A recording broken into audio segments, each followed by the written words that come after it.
નમસ્કાર વિદ્યાર્થી મિત્રો, હું છું વિકી બામણિયા. વિદ્યાર્થી મિત્રો, જે લોકો ધોરણ 10ની અંદર છે, માર્ચ 2025માં બોર્ડની પરીક્ષા આપવાના છે, ઇવન માર્ચ 2024ની બી બોર્ડની પરીક્ષા આપી હોય, કાં તો એ પહેલાં બી તમે સ્ટાન્ડર્ડ મેથ્સ અને બેઝિક મેથ્સ સાથેની બોર્ડની પરીક્ષા આપેલી હોય અને તમારી ઈચ્છા છે કે ભાઈ તમારે સાયન્સ સ્ટ્રીમ કરવું છે કાં તો કોઈ અન્ય લાઇનમાં જવું છે, તો આ બેઝિક મેથ્સ સ્ટાન્ડર્ડ મેથ્સનું શું અલગ પ્રકારની એક નોટિફિકેશન આવેલી છે, પ્રેસ રિલીઝ આવેલી છે એજ્યુકેશન ડિપાર્ટમેન્ટ બાજુથી, તો એના વિશેનું ડિસ્કશન આજે આપણે આ વિડીયોની અંદર કરવાના છે, જેથી કરીને તમારું બેઝિક મેથ્સ અને સ્ટાન્ડર્ડ મેથ્સનું જે બી ડાઉટ હોય એ ક્લિયર થઈ જાય અને તમારે આવનારા જે વર્ષ છે, મતલબ કે માર્ચ 2025માં કયું મેથ્સ રાખવું જોઈએ જેથી તમારું ઓવરઓલ પરિણામ સુધરી શકે. તો એના વિશેનું સંપૂર્ણ ડિસ્કશન આજે આપણે આ વિડીયોની અંદર કરવાના છે. તો તમારે બી જો એની માહિતી જોઈતી હોય તો આ વિડીયોને અંત સુધી જોતા રહો.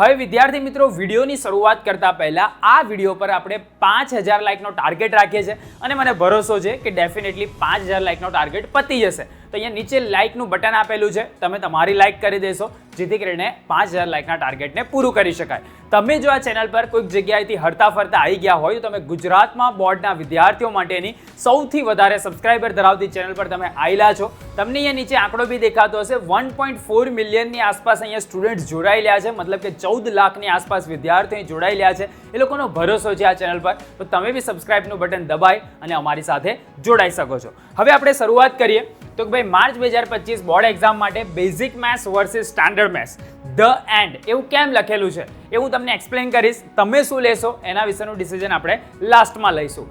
સૌથી પહેલાં આપણે એ જોઈએ કે ભાઈ સ્ટાન્ડર્ડ મેથ્સ ખરેખર શું હતું, એટલે કે સ્ટાન્ડર્ડ ગણિત જેને આપણે કહીએ છીએ ખરેખર શું છે. આ Gujarati medium, English medium, Hindi medium દરેક વિદ્યાર્થીઓ માટે અગત્યનું છે.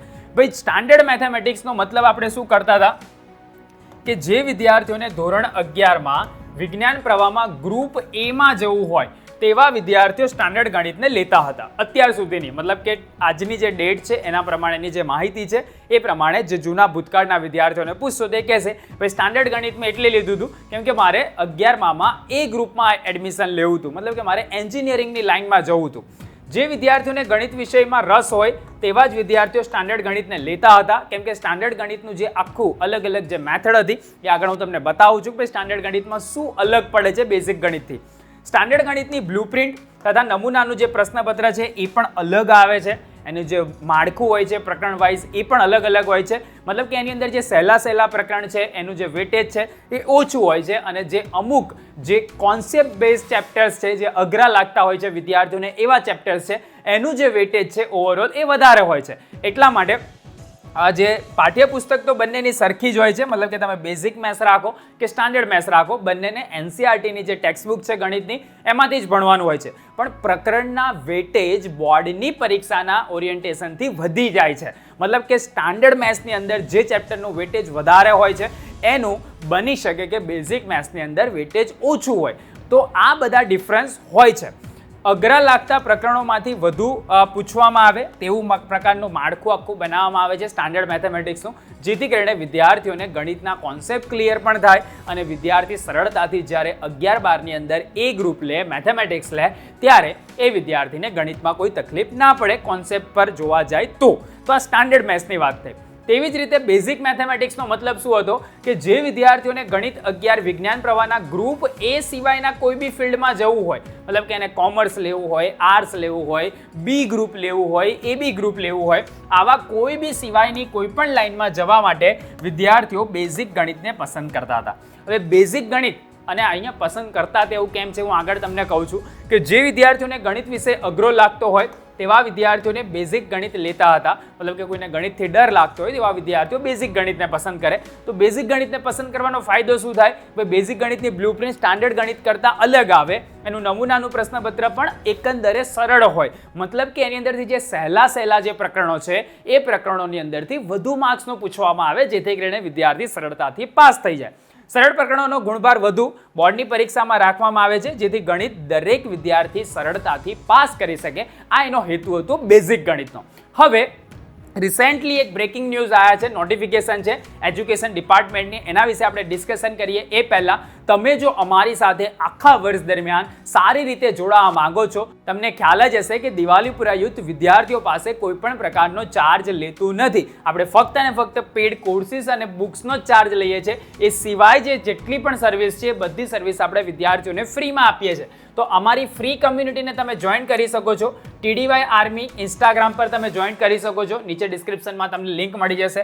TDY આર્મી વોટ્સઅપ ચેનલને તમે જોઈન કરી શકો છો, એનું બી તમને ડિસ્ક્રિપ્શનમાં લિંક મળી જશે. અને TDY આર્મી માટેનું ડિટેલ રજિસ્ટ્રેશનનું ફોર્મ બી આપેલું છે, એની અંદર બી તમે રજિસ્ટર કરશો તો તમને ઘણો એવો ફાયદો પ્રાઇવેટ ગ્રુપ્સની અંદર પણ મળશે. તો ABC 3 લેવલનું જોઈનિંગ જો તમે કરેલું હશે તો ડેફિનેટલી તમારી આવનારી જે બોર્ડની પરીક્ષા છે એની અંદર તમને એક સારું પરિણામ જોવા મળશે, એની અંદર ઇમ્પ્રુવમેન્ટ પણ જોવા મળશે. અને આ ટોટલી ફ્રી જોઈનિંગ છે, એની માટે તમારે કોઈ ચાર્જ આપવાનો હોતો નથી.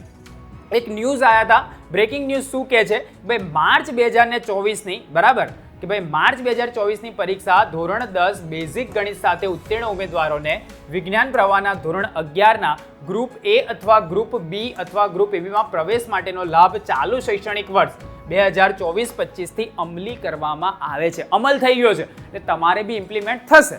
તો ભાઈ અમલી કરવામાં આવે છે.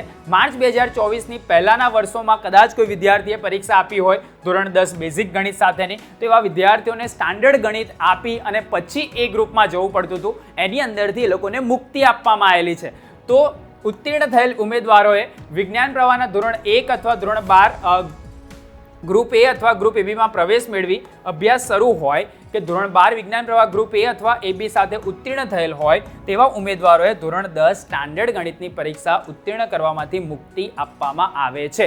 પહેલાં શું હતું કે વિદ્યાર્થીઓ પહેલાં બેઝિક ગણિત રાખે, પાસ કરે, પછી એને એવું લાગે ભાઈ મારે એન્જિનિયરિંગની લાઇનમાં જવું છે તો એ સ્ટાન્ડર્ડ ગણિતની અલગથી પરીક્ષા આપે અને પછી એ ગ્રુપમાં એડમિશન લે. પણ હવે એવું નથી રહ્યું. તમારી પાસે બેઝિક ગણિત છે કે સ્ટાન્ડર્ડ ગણિત છે, તમે સરળતાથી એ ગ્રુપમાં એડમિશન લઈ શકશો. એટલે કે રિસ્ટ્રિક્શન કંઈક તો હશે ને? હા, શાળા તમને ચેક કરશે ધોરણ 10 બેઝિક ગણિત સાથે ઉત્તીર્ણ ઉમેદવારોને ધોરણ 11 વિજ્ઞાન પ્રવાહના ગ્રુપ A માટે બની શકે કે એક તમારી એબિલિટી અને એપ્ટિટ્યૂડ તમારો સ્કૂલ લેવલ પર એક ટેસ્ટ લેવામાં આવે અને એના આધારે નક્કી થાય કે તમે બેઝિક ગણિત સાથે એ ગ્રુપને રાખી શકશો કે નહીં રાખી શકો.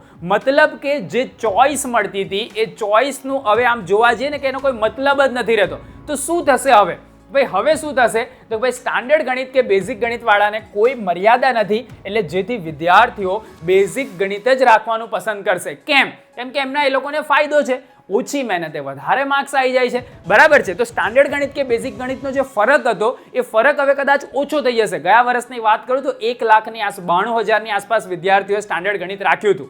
બરાબર, પણ હવે બની શકે કે એનાથી બી ઓછો આંકડો તમને જોવા મળે. કેમ? કેમ કે સ્ટાન્ડર્ડ ગણિતવાળો A ગ્રુપ B ગ્રુપ બંનેમાં જઈ શકે અને બેઝિક ગણિતવાળો બી A ગ્રુપ B ગ્રુપ બંનેમાં જઈ શકે. ખરેખર આ ગણિતને અલગ પાડવાનો મેઇન હેતુ એ હતો કે ભાઈ જે લોકોને A ગ્રુપમાં જવું છે એ લોકો જ ફક્ત ગણિતને સ્ટાન્ડર્ડ લેવલ પર ભણે અને એ લોકોની અંદર જ અઘરા કોન્સેપ્ટને શીખવાડવામાં આવે.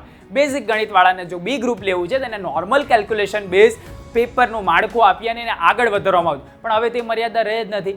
તો મારી કદાચ કોઈને સલાહ આપવી હોય મારે, તમે કહો કે ભાઈ તમે બેઝિક ગણિત જ રાખો, કેમ સ્ટાન્ડર્ડ ગણિત લેવાનું? જો તમારે ઓવરઓલ પર્સન્ટેજ વધારવા છે તો બેઝિક ગણિત રાખો, પછી સ્ટાન્ડર્ડ ગણિતની પરીક્ષા તમારે જ્યારે આપવી હોય ત્યારે અપાય, ના આપો તોય ચાલશે, કેમ કે તમારે A ગ્રુપ B ગ્રુપ બંને તમે રાખી શકશો. પણ એક તમને કદાચ ગેરફાયદો થાય, ભાઈ અઘરા લાગતા પ્રકરણોનું મહત્વ કદાચ ઘટી જાય અને આગળ જતા વિદ્યાર્થીઓને ગ્રુપ Aમાં ગણિત અઘરું લાગે. બરાબર, જો વિદ્યાર્થી બેઝિક ગણિત રાખી અને પછી A ગ્રુપની અંદર જશે તો બની શકે કે એની પ્રિપરેશન એ લેવલ પર નહીં થયેલી હોય કે જે સ્ટાન્ડર્ડ ગણિત સાથેના વિદ્યાર્થીઓની થયેલી હશે, તો એને કદાચ ગણિત અઘરું લાગી શકે.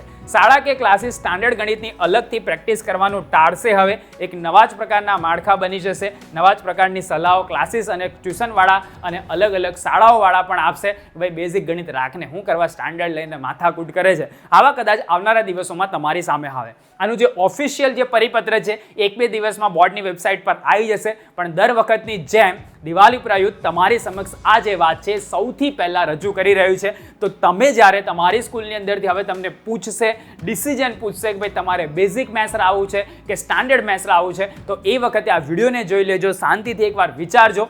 પણ મારું જ્યાં સુધી સજેશન છે ભાઈ, જો તમારે ઓછી મહેનતે સારા પર્સન્ટેજ લાવવા છે તો બેઝિક ગણિત પહેલાં તમે લઈ લો, એના આધારે તમે પાસ કરો. ત્યારબાદ જો તમને એવું લાગે કે હું સ્ટાન્ડર્ડ ગણિત માટે પણ કેપેબલ છું તો તમે આપો. બાકી એ ગ્રુપ કે બી ગ્રુપમાં જવા માટે જો તમે સ્ટાન્ડર્ડ ગણિતની પસંદગી કરતા હોય તો હવે એ મર્યાદા રહી નથી. સરકારે એનું નોટિફિકેશન બહાર પાડેલું છે. ટૂંક સમયમાં આપણું જે એજ્યુકેશન ડિપાર્ટમેન્ટ છે એ પણ એનો એક પરિપત્ર કરી દેશે. જીએસઈબીની સાઇટ પર તમને જોવા મળી જશે. પણ આ જે ડિસિઝન છે એ ડિસિઝન હવે તમારે લેવાનું છે. સરકારે તમારી માટે બધા જ દરવાજા ઓપન કરી દીધા છે. શિક્ષણ વિભાગે બી દરવાજા ઓપન કરી દીધા છે. હવે તમારા હાથમાં છે કે તમારે કઈ રીતે મહેનત કરવાની છે. તમે નીચે કોમેન્ટની અંદર જરૂરથી જણાવજો કે તમે બેઝિક ગણિત રાખવાના છો કે સ્ટાન્ડર્ડ ગણિત રાખવાના છો. એ નીચે કોમેન્ટની અંદર જણાવજો. તમારા કોઈ મિત્રને આની જાણકારી ના હોય, સ્કૂલની અંદર કોઈને જાણકારી ના હોય તો આ વિડીયોને શેર કરી આપો, જેથી કરીને એ વિદ્યાર્થી પણ પોતાના ડિસિઝનને બદલી શકે અને પોતાના ડિસિઝનના આધારે પોતાનું પરિણામ સુધારી શકે. તો જરૂરથી એને શેર કરજો. ચેનલ પર નવા આવ્યા હોય તો ચેનલને સબસ્ક્રાઇબ કરી લેજો. આવી જ રીતે કોઈક નવા વિડીયોના નવા ટોપિક સાથે આપણે ફરીથી મળીશું. ત્યાં સુધી આવજો.